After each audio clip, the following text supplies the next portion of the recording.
Naging emosyonal si Iwamoto nang makita ang anak na si Isabel Ablan sa huling burol nito.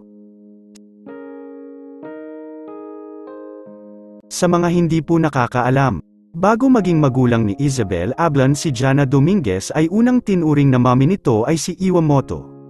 Si Iwa ay ex-relationship ni Mikey Ablan na kasalukuyan asawa ni Jana Dominguez ngayon. Halos 3 taon din sila na nagsama at kasalukuyan ng anak ni Mikey Ablan ang bata na si Isabel at ang kanyang stepmom ay si Iwamoto.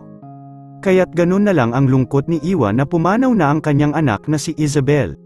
Kasalukuyan na po kasing nailibing si Isabel ngayong araw. Dumalo si Iwa sa libing ng dalaga.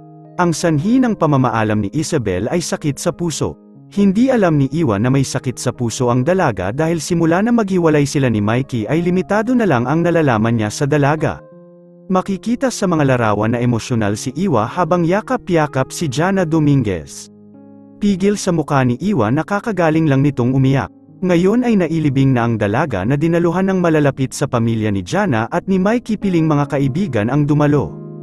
Kasama rin si Iwamoto sa pagdalo sa libing ni Isabel. Madaming nagsasabi kung naaga pa ng sakit nito sa puso maaari sana itong mabuhay.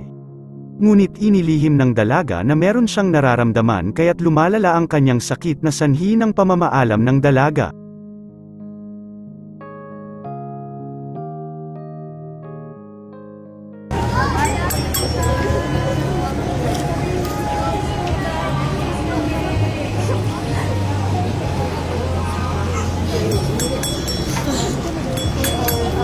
Nagpaabot na ng pakikiramay ang mga original cast ng Pepito Manaloto, especially si Michael V.